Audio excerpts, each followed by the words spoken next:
বাবা কই তুমি? বাদ দাও, প্রচুর ক্ষুধা লাগছে বাবা। ছেলেটা যে দুপুরবেলা ভাত খাইতে চলে আসলো, আজকে তো হোটেলে ভাতও নাই। কি করব কিছুই বুঝতেছি না। যাই ছেলেটার কাছে।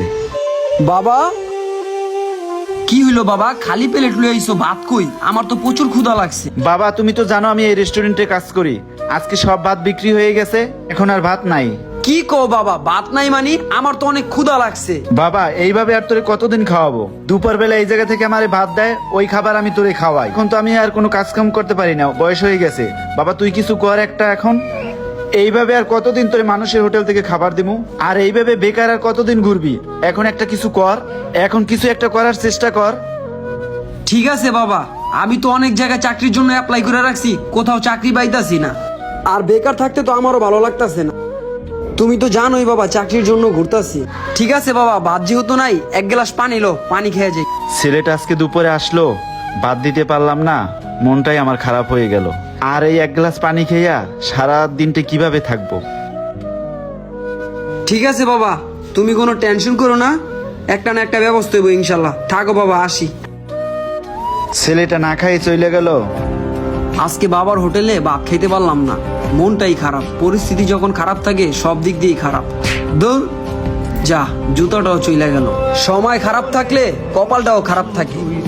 জুতাটাই ময়লার ভিতরে পড়ে গেছে। ইসরে কি একটা অবস্থা জুতাটা। ওই তো বন্ধু বইসা রয়েছে, যাই বন্ধুর কাছে থেকে কিছু টাকা হাওলাত নিয়ে দুপুরে খাওয়ার একটা ব্যবস্থা করি। কিরে বন্ধু আইসস? হ্যাঁ বন্ধু আইছি। মামা আজকে দেখছস কি গরম পড়ছে বন্ধু, একটা ঠান্ডা খাওয়া না আমারে। ঠান্ডা খাওয়ামু বন্ধু, আমার কাছে তো কোনো টাকা পয়সা নাই।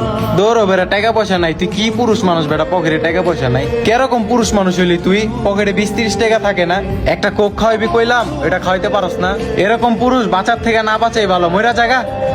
বন্ধু তুই তো জানোস আমি বেকার, এইভাবে কথা কইস না বন্ধু, মনে কষ্ট লাগে।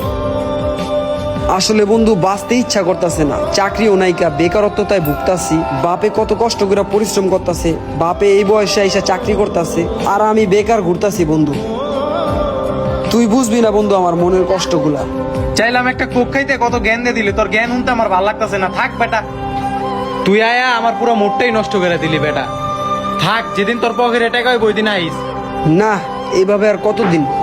কিছু একটা করতে হইব, খুব দ্রুত একটা চাকরি ব্যবস্থা করতে হইব। যত কষ্টের কামই হোক না কেন, আমার করতেই হইব।